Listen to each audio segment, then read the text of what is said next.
जय श्री जगन्नाथ मोड़िया चैनल को आपन को स्वागत। माणवसा गुरुवार दुई पाली पूजा शेष हो सारी वर्तमान तृतीय पाली पूजा करा जिवो जहाँकि मार्गशीर मासर शुक्ल पक्षरे पड़ुची।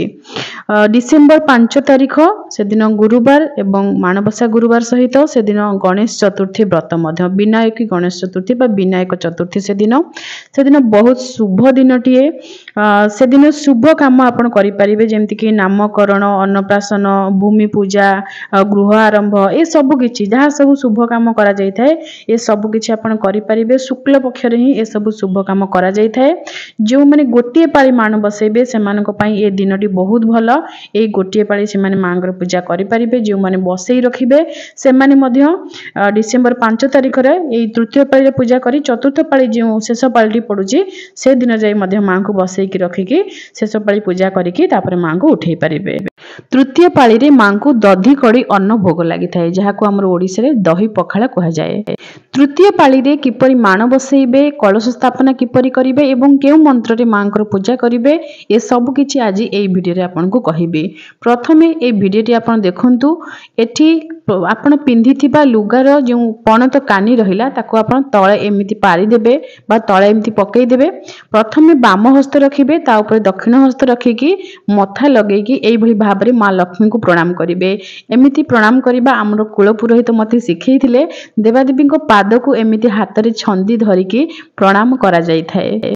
छंदी धरिबा कथा जहाँ मु आपन को कहली आपन निज मन भितरे एहा चिंतन करिवे कि आपनक सम्मुखरे आपनकर पणत कानी उपरे ठाकुरंकर पाद रहिछि एवं आपन ठाकुरंक पाद को दुई हाथ रे एमिति धरिचंती एवं सही पाद उपरे मथा रखी प्रणाम करूचंती। आमर भावना एवं आमर चिंतन जो भली ईश्वर हमको ठीक से भली भाबरे मिली थांती। तेणु मन भितर जदि आमे एहा चिंता करिबा कि मां हम सामने रे छिडा हिचंती मां को पाद को आमे दुई हाथ रे एमती छंदी की धरिचे ताहले मां को पाद स्पर्श करिबार जो अनुभूति ताहा हमको मिली परिबो। माणवसा काम सबु बार रे करा जाय नाही। शुक्रवार दिन माणवसा काम करा जाय थाए। तेणु धान बिलरू प्रथमे शुक्रवार दिन धान घर को आसंती एवं धान अल्प समय टिके खरा दिया जाय थाए एवं खरा दिया जिबा परे टिके पानी हाथ लगेकी धान मेंटी तैयारी करा जाय। मेंटी मेंटा बेंटी एमिति बहुत प्रकार रो ना बहुत लोक कहंती तो आम घरे कहंती मेंटी बा मेंटा कहन धान मेंटा। तो धान मेंटा तैयारी करा जाय थाए। धान मेंटा बहुत गुड़े डिजाइन तैयारी करा जाय थाए। जो माने करंती से माने से काम रे बहुत सिद्ध हस्त।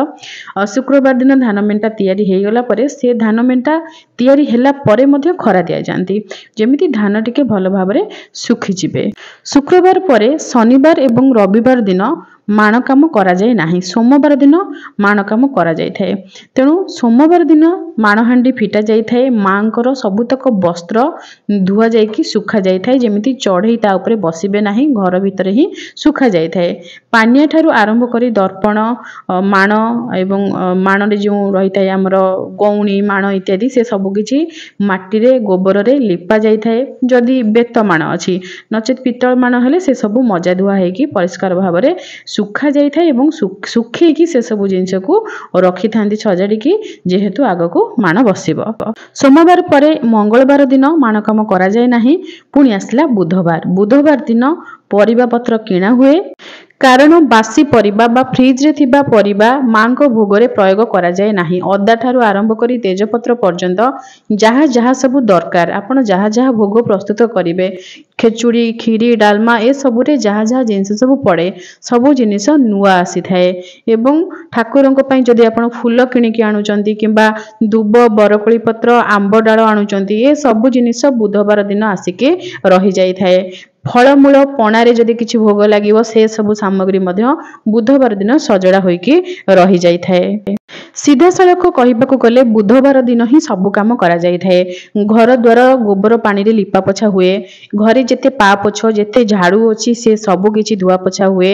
जो घरे मांकर भोग प्रस्तुत हेबो से घर पूरा गोबर पानी रे धुआ पोछा हुए। जो बासन सब पूजा रे लागिबो एवं मांकर भोग प्रस्तुत रे जो बासन लागिबो से सब किछि गोबर पड़िकी आगरू बनमाटी पड़ूला एबे तो पीतांबरी अच्छी से सब जिनिस बासन सब मजा है रुहे। एबे जो बासन आप एका सांगरे देखुं ये सब माणबसा समय ही सुटिंग एमती नुहे जे अन्य कौन पूजार सुटिंग आपको देखई दूची। अन्य कौन पूजार सुटिंग देखिले माणबसा वास्तव में कौन कष्ट थाए से सब आप बुझीपारे ना। तेणु मुझको वास्तव जिनिस ही देखाए जहाँ आम घर ही पूजा से समय वास्तव में बहुत कष्ट करने पड़े। दही पका जाए जमीक पणारे पड़ो कि दही पखाड़े लगे तेणु दही भी पका जाए। बुधवार दिन जो माने निज घरे घीओ मारती से माने घीओ भी मारती एवं माँ दही छेना भी तैयारी करती। दही छेना रे बुढ़ा चकुली प्रस्तुत करा जाए। आपण देखुते जो पिठा सी बुढ़ा चकुली डालमा खीरी साधा चकुली बिरी बरा आपणकर खेचुड़ी विभिन्न प्रकार खेचुड़ी चितौ छुंची पत्र छणा मंडा छणा काकरा मुठी साग एमती विभिन्न प्रकार जिनिस पूरी ए सब जिनिस आपण जो प्रसाद सब देखुं आम घर प्रसाद ये सब आमर एका सांगरे एई पाली रे भोग लगी थाए। तृतीय पाली रे किंतु दधी कड़ी अन्न हेउची प्रधान। तेणु एसबू भोग प्रस्तुत करने कौन कौन सामग्री आपन को दरकार से सब आपन चिठा कर देथिबे लिस्ट कर देथिबे। आपन बुधवार दिन से सबू सामग्री किणी आनिबे एवं घर द्वार लिपा पोछा धुआ धुई कर सारा परे पूजा सामग्री सब घर को आसीबो। मांकर नूतन वस्त्र जदि आनिबार थिबो नूतन वस्त्र आसीबो। किछि अलंकार जदि आनिबार थिबो अलंकार आनिबे मुकुट आनिबे एवं परिबा पत्र आनिबे डाली आनिबे एवं नुआ चाउल तो घरे थिबो जदि नथिबो नुआ चाउल भी आनिबे फलमूल आनिबे छेना क्षीर दही ए सब जिनस आनिबे किंबा ए सब जिनस आपण निजे जदि प्रस्तुत करिबार थिबो सब बुधवार दिन प्रस्तुत करिदेबे। माणबसा खास करी सोरिष फूल एवं गेंडु फूल मां को अर्पण करा जाय। जदि बाड़ी लगेइचंती ताहले ताकू आनिकी तोलिकी रखि देथिबे नचेत आपण किणिकी आनिबे। दुर्लभ पत्र आपन को देखै देछि एहा मध्य मां को प्रिय ए सब पत्र मध्य आनिकी रखिथिबे। एकुटिया मां पूजा पाइबे तेनु मां को पई बेल पत्र निश्चय रखिथिबे। मां को पई जो प्रसाद रोसई करा जिवो सेथि पई बिरी चाउल ए सब किछि बतुरा जाय थाए बुधवार दिन सकाळू एवं बुधवार दिन सब जिनिस जोगाड़ी करी रखि सारला परे रात्रि समय रे चिता पड़े। जदि आपनकर अधिक कांथ अछि कांथरे आपण चिता छाटी पारिबे पूर्वरु अन्य कोनोसी बार रे आपण छाटी पारिबे किंतु तळे जो चिता पड़े से सब किछि घर द्वार लिपा पोछा हे सारला परे ही चिता पड़ी थाए। जो माने गेरु माटी बा लाल रंगर माटी लिपिकी ता ऊपर चिता पकांती सेमानक पई तो काम टिके अधिक कष्टकर। से माने सब जगह प्रथमे माटी लिपिबे तापरे से माटी सुखिबा परे ही चिता पकेइबे से चिता किंतु देखिबा पई बहुत सुंदर लागे। सेमिति जणा पड़ी जाय कि मांकर पाद एठी पड़िछि तो आमे तापरे पाद पकेइबा नाही। मांक पाद ऊपर केही भी पाद पकांती नाही। चिता धोइबा विषय आपनकर प्रश्न थिला जदि गुरुवार पर दिन शुक्रवार दिन चिता आपण धोइबा को चाहुचंती करि पारुचंती ताले धोई देबे किंतु चिता पड़ी रहिले भी सुंदर देखा जाए। आउ गोटे असुविधा हुए समस्ते मां को पाद ऊपर पाद पकेइकी चलती तेणु से दृष्टि विचार कले धोई देबा बा मां को पादटी को लिपि देबा उत्तम। जदि आपन को भल लागुची चिता ताहले मां को पाद को ही लिपि देबे अन्य सब फूल जहाँ सब पड़िथिबो से सब सेमिति छाड़ी देबे। नचेत जदि आपन को शरीर असुस्थ अछि ताहले सेमिति ही छाड़ी देबे मां को क्षमा मागिबे। चिता रहिले तो समस्ते चढ़िबे से ऊपर आमे आ किछि करि परिबा नाही। बुधवार दिन चिता पड़िले गुरुवार दिन को बासी चिता हो जाए। जदि आपन चाहुनांती बासी चिता ताहले गुरुवार दिन ही आपन गाधेई सारला परे चिता पकेइबे। राति 2टारू उठी गले किंबा गोटे राति जदि आपन गाधेई की काम आरंभ करिवे भी सेतरे भी कोनोसी भूल नाही। गोटे राति रे उठी की आपन गोटेरू 2टा गोटे घंटा भितर चिता पकेइकी तापरे आपन 2टारू 3टा भितर आपनकर काम सब सजरा सजरी करिया भितर चिता सुखी जाइतिबो तापरे आपन 4टारे माण बसई परिबे सेमिति मध्ये आपन करि परिबे। जदि बुधवार दिन चिता पकेइचंती गुरुवार दिन आपन गाधेइबा पूर्वरु हल्का हल्का फूल झाड़ू रे आपन झाड़ू निश्चय करिवे। झाड़ू पोछा लागिबा परे ही मांकर पूजा करा जाय थाए। सज चिता जदि पारुचंती आपन कोठी जोटी लिखुचंती एवं मुख्य द्वार ए दुईटी जगह सज चिता पकेइ परिबे। एहा आपन को ऊपर निर्भर करे। जदि करि पारु नाहंती ताहले बासी चिता आपन हल्का हल्का झाड़ू करके तापरे गाधे की आसी 3टा बेले आपन ठाकुर घरे पहुंची जिबे। राति 3टारे जदि आपनकर स्नान इत्यादि सरी जिवो ताहले आपन मां वृंदावतींकर पूजा करके सूर्य अर्घ्य देई सारला परे कलश स्थापना करिवे। बहुत कम समय लागिवो। मां को जल टिके फूल टिके धूप टिके लगेई देबे पळै आसीबे सूर्य नारायण को अर्घ्य टिके देई देबे तुलसी पत्र टिके जल पड़े है आउ किसी दरकार नहीं। तरतरिया दिन तो सूर्यनारायण को अर्घ्य टिके देदेवे। तापर आपण आसिले घर भितर प्रथमे आपणकर आचमन करेंगे। आचमन जदि सूर्य अर्घ्य पूर्वर करेंगे बहुत भल, नचेत आपण कलश स्थापन करने पूर्व निश्चय आचमन करेंगे एवं दीप प्रज्वलित करेंगे, अग्नि को प्रणाम करेंगे। अग्नये नमः, अग्नि देव्याय नमः एतिकी कहिकी अग्नि को प्रणाम करेंगे। दीप प्रज्वलित करदेले आसन उपर बसी थे, आसन रु उठिबे नहीं, चेष्टा करेंगे न उठा, जदि एकुटिया तो उठा पड़े तापर आपण कलश स्थापना करें। चिता उपरे शुक्ल धान देकी आपण माटी तंबा किंबा पित्तलर कलश रखिबे। कंठ पर्यंत जल देबे। 5-7 पत्र विशिष्ट आंब डाल देबे। गुआ किंबा हरिड़ा गोटी आपण कलश उपरे रखिबे। कलशर जल भितर फूल, अक्षत एवं कुश नचे दुब, फूल, चंदन ए सब किछि गर्भरे कलश गर्भरे पकेबे, अर्थात से जल पकेबे। सुवर्ण किंबा रौप्य जदि अच्छे आपण पाखे से कलशर जल भितर पकेबे।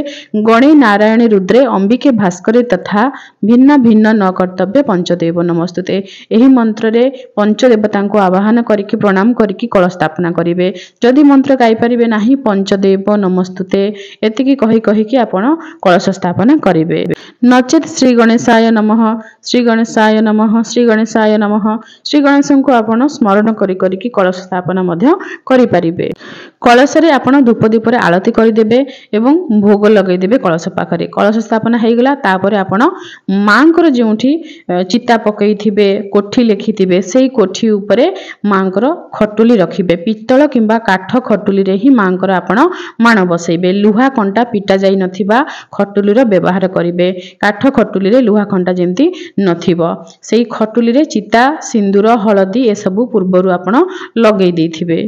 खटुली उपरे गोटे छोट पीढ़ा रहिबो, सेही पीढ़ा उपरे आपण रखिबे माण को। जदि पीढ़ा नाही सीधा सड़क खटुली उपरे मध्य आपण माण को रखि परिबे, किंतु गोटे नरम कपड़ा बिछेई देबे। कपड़ा उपरे आपण माण को रखिबे एवं सेही माण भितरे रखिबे शुक्ल धान जहा कि फूल हेकी रहिथिबो। पूरा माण को फूल करिवे नाही, एकाथरे के टिके फांका रखिथिबे एवं परे गोटे मुठा धान देबे। जहा आम घरर नियम मु ताहा आपण को कहिछि। जदि आपण को घरे किछि अलगा नियम थिबो ताहा निश्चय पालन करिवे। समस्त घरर नियम समस्त पालन करिबा उचित। एहा द्वारा परिवार स्नेह ममता भल पाइबा बढ़ी थाए। जो माने सासु किंबा अन्य केही नाहंती जो मान को पूजा सिखेबा पई, सेमान जदि पूजा ए विधि रे करिबा को चाहउचंदी करि परिबे। मो मा मध्ये आपणकर मा भली, तेणु मो मा जो भली पूजा करंती से विधिटी मु आपन को कहिछि। धान माण उपरे रहिबो धान मेंटा। धान माण आपण जदि गोटिए रखुचंदी, ठाकुर आउटिए ऊंचा देखा जाउ नाहंती, ताहाले आपण दुईटी माण रखि परिबे। तळे गोटिए गौणी रखिकी ता उपरे आउ गोटे माण रखि परिबे एवं धान मेंटा गोटिए रखिबे। धान मेंटा आपण चाहिले दुईटी भी रखि परिबे। तापरे मां को वस्त्र पिंधेई देबे।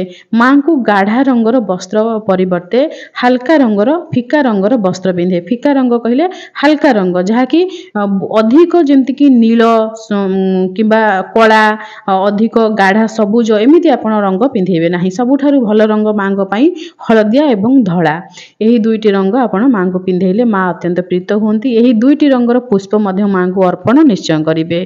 मां को पूजा रे घंटी बाजे नाही, हुळहुळी पकेकी मुखवाद्य द्वारा मांकर पूजा करिवे। माण उपरे आपण रखिबे धान मेंटा। तापरे मांकर जदि विग्रह अछंती ताहाले सेठी मध्य मांको विग्रह को बसई परिबे। आपनको प्रश्न थिला श्री लक्ष्मी नारायण को आपण एकाठी पूजा करि परिबे कि नाही। पूजा कले किछि भूल नाही, किंतु जदि कोनोसी वर्ष माणबसा रे एकादशी पड़ी गला ताहाले असुविधा हे जिवो। अन्न पाखरे ठाकुर बसिकी पूजा हेबे नाही। मां को सिना अक्षत ए सब लागे, किंतु प्रभु को ए सब लागि न थाए। तेनु मां एकुटिया पूजा पाई थांती एवं मां को बेलपत्र, दुब, बरकोली पत्र, आपणकर सोरिष फूल एवं जहा धळा रंगर, हळदिया रंगर अन्य फूल थिबो से सब किछि अर्पण करा जाय थाए। मुकुट थिले मुकुट पिंधेई देबे, फूल हार मध्ये पिंधेई देबे। मां को पाखरे मांकर वाहन बसिबे, तांकर ना हेउजी पेचा एवं हस्ती। पेचा, हस्ती एवं मां को पद्म फूलटे निश्चय अर्पण करिवे। मां पद्म केसर उपरे शयन करिथांती। मां को पद्म फूल अत्यंत प्रिय। ମା ହେଉଛନ୍ତି ସାଗର କନ୍ୟା। ସାଗରରୁ ମା ଯେତେବେଳେ ପ୍ରକଟ ହୋଇଥିଲେ ସେତେବେଳେ ଶଙ୍ଖ ମଧ୍ୟ ସାଗରରୁ ପ୍ରକଟ ହୋଇଥିଲେ। ତେଣୁ ମାଙ୍କୁ ଶଙ୍ଖ ମଧ୍ୟ ଅତ୍ୟନ୍ତ ପ୍ରିୟ। ତେଣୁ ମାଙ୍କ ପୂଜାରେ ଆପଣ ଧ୍ୱନି ଶଙ୍ଖର ପ୍ରୟୋଗ କରିବେ, ଅର୍ଥାତ୍ ଶଙ୍ଖ ଧ୍ୱନି କରିବେ ଏବଂ ଜଳ ଶଙ୍ଖର ପ୍ରୟୋଗ କରିବେ। ଜଳ ଶଙ୍ଖରେ ଜଳ ପୁଷ୍ପ ରଖିକି ମାଙ୍କର ଜଳ ଶଙ୍ଖରେ ଯେମିତି ଆଳତି କରାଯାଏ ଆଳତି କରିପାରିବେ। ଜଳ ଶଙ୍ଖ ମାଙ୍କ ସାମ୍ନାରେ ମଧ୍ୟ ରଖିପାରିବେ। ଦକ୍ଷିଣାବର୍ତ୍ତୀ ଶଙ୍ଖ ଯଦି ଅଛି ତାହେଲେ ତାଙ୍କୁ ମଧ୍ୟ ମାଙ୍କ ପାଖରେ ଆପଣ ରଖିପାରିବେ। ମାଙ୍କୁ କଉଡ଼ି ଅତ୍ୟନ୍ତ ପ୍ରିୟ, ଗୋମତୀ ଚକ୍ର ମଧ୍ୟ ମାଙ୍କୁ ଅତ୍ୟନ୍ତ ପ୍ରିୟ, ପଦ୍ମ ମଞ୍ଜିର ମାଳ ମଧ୍ୟ ମାଙ୍କୁ ପିନ୍ଧେଇ ଦେବେ, ତାହା ମଧ୍ୟ ମାଙ୍କୁ ଅତ୍ୟନ୍ତ ପ୍ରିୟ। ମାଣ ଉପରେ ଧୋଇକି 3 ଗୋଟି ଗୋଟା ଗୁଆ ଆପଣ ନିଶ୍ଚୟ ରଖିବେ। ମାଙ୍କ ପାଖରେ ଖଟୁଲିରେ ହରିଡ଼ା, ବାହାଡ଼ା, ଅଁଳା ଯାହାକୁ ତ୍ରିଫଳା କୁହାଯାଏ, ତ୍ରିଫଳା ନିଶ୍ଚୟ ରଖିବେ। ମାଙ୍କୁ ଅଁଳା ଫଳ ଅତ୍ୟନ୍ତ ପ୍ରିୟ, ଅଁଳାର ଭୋଗ ମଧ୍ୟ ଲଗେଇ ପାରିବେ। ମାଙ୍କ ପାଖରେ ଯେଉଁ ଶଙ୍ଖଙ୍କୁ ଆପଣ ରଖିବେ ଶଙ୍ଖଙ୍କୁ ମଧ୍ୟ ପ୍ରଣାମ କରିବେ, ତାଙ୍କର ମନ୍ତ୍ର ରହିଛି ଏବଂ ପଦ୍ମଙ୍କୁ ପୂଜା କରିବା ପାଇଁ ପ୍ରଣାମ କରିବା ପାଇଁ ମଧ୍ୟ ମନ୍ତ୍ର ରହିଛି। ଯେଉଁ ପେଚା ରଖିବେ ପେଚାଙ୍କୁ ମଧ୍ୟ ପ୍ରଣାମ କରିବେ ଏହି ମନ୍ତ୍ରରେ ଏବଂ ଯେଉଁ ହସ୍ତି ରହିବେ ମାଙ୍କ ପାଖରେ ତାଙ୍କୁ ମଧ୍ୟ ପ୍ରଣାମ କରିବେ। ସବୁ ମନ୍ତ୍ର ଏଠି ମୁଁ ଆପଣଙ୍କୁ ଦେଇଦେଇଛି, ଆପଣ ସ୍କ୍ରିନଶଟ୍ ନେଇଯିବେ। ମାଙ୍କୁ ପୂଜା କରିବା ପାଇଁ ମାଙ୍କର ଗାୟତ୍ରୀ ପାଠ କରିବେ। ମହାଲକ୍ଷ୍ମୀ ଚ ବିଦ୍ମହେ ବିଷ୍ଣୁ ପତ୍ନୀ ଚ ଧୀମହି ତନ୍ନ ଲକ୍ଷ୍ମୀ ପ୍ରଚୋଦୟାତ୍। ଲକ୍ଷ୍ମୀ ଉଚ୍ଚାରଣ ନ କରିକି ବହୁତ ଲୋକ ଲକ୍ଷ୍ମୀ ଉଚ୍ଚାରଣ କରୁଛନ୍ତି। ଆମେ ଉତ୍କଳୀୟ, ଆମର ଓଡ଼ିଆ ଭାଷା, ତେଣୁ ଆମ ଭାଷାରେ ଲକ୍ଷ୍ମୀ ନ କହିକି ଆମେ ଲକ୍ଷ୍ମୀ ଉଚ୍ଚାରଣ କରିବା ଉଚିତ। ଯେମିତି ଭଗବାନ ଶ୍ରୀକୃଷ୍ଣଙ୍କୁ ବହୁତ ଲୋକ କୃଷ୍ଣ ବୋଲି କହୁଛନ୍ତି। କୃଷ୍ଣ ଆମର ଓଡ଼ିଆ ଶବ୍ଦ ନୁହେଁ, ଆମର ଓଡ଼ିଆରେ ଶ୍ରୀକୃଷ୍ଣ ବୋଲି କୁହାଯାଇଥାଏ ବା କୃଷ୍ଣ ବୋଲି ସମ୍ବୋଧନ କରିବା ଉଚିତ। ମାଙ୍କ ପାଖରେ ନୂଆ ମୂଳା, ଆଖୁ ଏସବୁ କିଛି ସମର୍ପଣ ମଧ୍ୟ କରାଯାଇଥାଏ, ଏକଥା ଆପଣମାନେ ସମସ୍ତେ ଜାଣିଛନ୍ତି। ମାଙ୍କର ବାହନ ଶଙ୍ଖ ଏମାନଙ୍କର ସ୍ଥାପନା କରିବେ। ମାଙ୍କୁ ଆପଣ ଯାହା ଭୋଗ ରାନ୍ଧିଥିବେ ସେ ସବୁ କିଛି ଶଙ୍କୁଡ଼ି ଭୋଗରେ ଦ୍ୱିତୀୟ ପ୍ରହରରେ ଅର୍ଥାତ୍ ଦିନ 12ଟା ପରେ ଅର୍ପଣ କରିବେ। ସକାଳ ଭୋଗରେ ପଣା ଏବଂ ଫଳମୂଳ ଭୋଗ ଲଗେଇବେ। ରାତ୍ରି ସମୟରେ ମାଙ୍କ ପାଇଁ ପୁରଦିଆ ଚକୁଳି ନଚେତ ଆପଣ ପଣା ବା ଫଳମୂଳ ଏସବୁ କିଛି ସଜାଡ଼ି ରଖିଥିବେ, ରାତିରେ ମଧ୍ୟ ମାଙ୍କୁ ଭୋଗ ଲଗେଇବେ। ଯଦି ଉଠଉଛନ୍ତି ତାହେଲେ ଭୋଗ ଲଗେଇକି ଉଠେଇବେ, ଯଦି ବସଉଛନ୍ତି ତାହେଲେ ରାତିରେ ନିଶ୍ଚୟ ଭୋଗ ଲଗେଇବେ ଏବଂ ଜଳ ପିଇବାକୁ ଦେବେ। ମାଙ୍କୁ ଯାହା ଯେତେବେଳେ ଭୋଗ ଲାଗିବ ସେ ସବୁ କିଛି ତାଙ୍କ ବାହନ ମାନେ ମଧ୍ୟ ଖାଇବେ, ତେଣୁ ତାଙ୍କ ପାଇଁ ମଧ୍ୟ ଆପଣ ନିଶ୍ଚୟ ଭୋଗ ଦେବେ। ଯଦି ଆପଣ ମାଣ ଉଠେଇବେ ନାହିଁ, ମାଙ୍କୁ ବସେଇ ରଖିବେ ତୃତୀୟ ପାଳିରୁ ଚତୁର୍ଥ ପାଳି ପର୍ଯ୍ୟନ୍ତ, ତାହେଲେ ଏତେ ଦିନ ମା ଆପଣଙ୍କ ଘରେ ବସିବେ। ମାଙ୍କ ପାଇଁ ଖଟ ସଜର ବ୍ୟବସ୍ଥା କରିବେ ଏବଂ ରାତିରେ ଶୟନ ନିବେଦନ ନିଶ୍ଚୟ କରିବେ। ପ୍ରଭୁଙ୍କ ସହିତ ମାଙ୍କୁ ଯୁଗଳ ଭାବରେ ପୂଜା କରନ୍ତୁ, ମା ନିଶ୍ଚୟ ଖୁସି ହେବେ। ଥରେ ଖୁସି ହେଇକି ଆପଣଙ୍କ ଘରେ ଯଦି ମା ଶୟନ କରିଲେ ତାହେଲେ ଆଉ ଆପଣଙ୍କ ଘର ଛାଡ଼ି କେବେ ବି ଯିବେ ନାହିଁ। ମାଙ୍କୁ ଯଦି ଆପଣ ବସେଇ ରଖିବେ ତାହେଲେ କଳସ ମଧ୍ୟ ଆପଣ ବସେଇ ରଖିବେ। ମା ଯେବେ ଉଠିବେ କଳସ ସେବେ ଉଠିବେ, ମଝିରେ ଆଉ କଳସକୁ ଉଠେଇବେ ନାହିଁ। କଳସ ଥରେ ଉଠିଲେ କଳସରେ ଥିବା ଦେବତା ବିସର୍ଜିତ ହୋଇଯାଆନ୍ତି। ପଞ୍ଚଦୀପ, ସପ୍ତଦୀପ ଏବଂ 10 ଦୀପରେ ମାଙ୍କର ଆଳତି କରିପାରିବେ। ନଡ଼ିଆ କତାରେ ଝୁଣା ଗୁଗୁଳ ଦେଇକି ମାଙ୍କୁ ଆପଣ ଧୂପରେ ମଧ୍ୟ ଆଳତି କରିପାରିବେ। କର୍ପୂରରେ ମଧ୍ୟ ମାଙ୍କୁ ଆଳତି କରିବେ। ଦେବାଦେବୀ ଆଳତି ପ୍ରିୟ, ତେଣୁ এই ବିଭିନ୍ନ ପ୍ରକାରର ଆଳତି ଆପଣ 3 ଥର ମାଙ୍କୁ ଅର୍ପଣ କରିବେ। ଭୋଗ ଲଗେଇବା ପୂର୍ବରୁ ଆଳତି କରିବେ, ତାପରେ ଭୋଗ ଲଗେଇବେ। ଭୋଗ ଲଗେଇବା ସହିତ ମାଙ୍କୁ ପିଇବା ପାଇଁ ଆପଣ ଜଳ ନିଶ୍ଚୟ ଦେବେ, ଯାହାକୁ ଆଚମନ ଜଳ କୁହାଯାଇଥାଏ। ଗୋଟିଏ ପାତ୍ରରେ ଦେଇପାରିବେ। ଭୋଗ ଆପଣ ବେଲପତ୍ରରେ ପାଣି ଛଡ଼େଇବେ। ଯେଉଁ ଜଳ ପିଇବା ପାଇଁ ଦେବେ ସେଥିରେ ମଧ୍ୟ ବେଲପତ୍ର ଅର୍ପଣ କରିବେ। କଳସ ପାଖରେ ଯେଉଁ ଭୋଗ ଲାଗିବ ସେଥିରେ ମଧ୍ୟ ବେଲପତ୍ର ଅର୍ପଣ କରାଯିବ। ବାହନ ମାନଙ୍କୁ ମଧ୍ୟ ଆପଣ ବେଲପତ୍ରରେ ଭୋଗ ଦେଇପାରିବେ, ନଚେତ ଫୁଲରେ ମଧ୍ୟ ଦେଇପାରିବେ। ବାହନ ମାନଙ୍କ ପାଇଁ ଯଦି ଆପଣ ଅଲଗା ଭୋଗ ନ ବାଢୁଛନ୍ତି ତାହେଲେ ମଧ୍ୟ କୌଣସି ଭୁଲ ନାହିଁ, କାହିଁକି ନା ମାଙ୍କୁ ଯେଉଁ ଭୋଗ ଲାଗିଥାଏ ଏବଂ ସେ ଭୋଗରୁ ଚଣ୍ଡ କଢା ଯାଇଥାଏ, ସେହି ଚଣ୍ଡକୁ ମାଙ୍କର ଗଣମାନେ ଖାଇଥାନ୍ତି ଏବଂ ସେହି ଗଣମାନଙ୍କ ମଧ୍ୟରେ ମାଙ୍କର ବାହନ ମାନେ ମଧ୍ୟ ରହିଛନ୍ତି। ଯଦି ମାଣ ସେମିତି ବସି ରହିବେ ପ୍ରତ୍ୟେକ ଦିନ ଆପଣଙ୍କୁ ମୁଣ୍ଡ ଧୋଇବାକୁ ପଡ଼ିବ ନାହିଁ, କିନ୍ତୁ ପ୍ରତ୍ୟେକ ଦିନ ଆପଣ ଅରୁଆ ଖାଇକି ରହିବେ। ଯେଉଁ ବାରରେ ଆପଣ ଗୁରୁବାରରେ ପ୍ରଥମେ ସ୍ଥାପନା କଲେ ସେଦିନ ଆପଣ ମୁଣ୍ଡ ଧୋଇକି ଅରୁଆରେ ରହିଲେ, ସେମିତି ଅରୁଆରେ ଆରପାଳି ପର୍ଯ୍ୟନ୍ତ ଆପଣଙ୍କୁ ରହିବାକୁ ପଡ଼ିବ, କାହିଁକି ନା ଆପଣ ମଝିରେ ମାଙ୍କର ସେବା କରିବେ। ଯେମିତି ନବରାତ୍ର ପୂଜା କରାଯାଏ 9 ଦିନ ପର୍ଯ୍ୟନ୍ତ ଆମେ ଅରୁଆରେ ରୁହେ, ଠିକ ସେମିତି। ଆଉ ଯଦି ଆପଣଙ୍କ ଦେହ ସୁସ୍ଥ ଅଛି ଆଉ ଆପଣ ଚାହୁଁଛନ୍ତି ପ୍ରତ୍ୟେକ ଦିନ ମାଙ୍କ ପାଇଁ ମୁଣ୍ଡ ଧୋଇବା ପାଇଁ ତାହେଲେ ମଧ୍ୟ ଭୁଲ ନାହିଁ। ଯଦି ଅସୁସ୍ଥ ଅଛି ତାପରେ ବି ମୁଣ୍ଡ ଧୋଇବାକୁ ଚାହୁଁଛନ୍ତି ତାହାର ବି ବାଟ ଅଛି। ଚୁଟିର ଅଗ୍ରଭାଗ, କେଶର ଅଗ୍ରଭାଗ ଆପଣ ଟିକେ ଧୋଇଦେଲେ ଚଳିବ। माँ को जो सिंदूर एवं अलता आपण अर्पण करुचंती से सब फरुआरे अर्पण करिवे। फरुआरे देले आपण अल्प अलता देबे एवं अल्प सिंदूर देबे। जदि सिंदूर माँकर अधिक रहीगला वर्ष सारा आपण माँ को मध्य लगेई देबे। वर्ष सारा आपण माँकर जो विग्रह को पूजा करुचंती तांको ही आपण लगेई दे पारिबे। माँ को अर्पण करथिबा अलता को आपण पादरे केबे पिंधिबे नाही। माँ को सिंदूर शंखा ए सब आपण निजे पिंधि पारिबे। जदि साड़ी पिंधि दैचंती से साड़ी को मध्य आपण पिंधि पारिबे। किंतु आमर ओडिया घरे गोटे बारण रही थाए कि माण लुगा आम पिंधिकी अन्य लोक घर को गले आम घर लक्ष्मी तांको घर को चली जाती। तेणु यही सब दृष्टि विचार करेंगे आपण शाढ़ी न पिंधिबा उचित। कहीं गुरुजन जो मैंने अच्छा भी ये सब कष्ट लगे हुए तो घरे अशांति भी हो पारे। तेणु माँ को पाखरे आपण शंखा ए सब पूजा करिकी से सब मध्य पिंधि पारिबे। पूजा आरंभ करने पूर्व अक्षत बिंचिकी आपण भूत शुद्धि करेंगे एवं आसन पूजा करेंगे। आसन को प्रणाम करिकी आसन उपरे बसिबे एवं आचमन करेंगे। चिता एवं जोठी आपनकर सब चिता पड़ी माँ पाद चिन्ह जो रही सेठी पुष्प किछि किछि पुष्प अर्पण करेंगे। जमती कि माँ से पुष्प उपर चली चली जाइछंती। ए सब पूर्व प्रस्तुतिर किछि किछि वीडियो मु आपनको देखै देछि।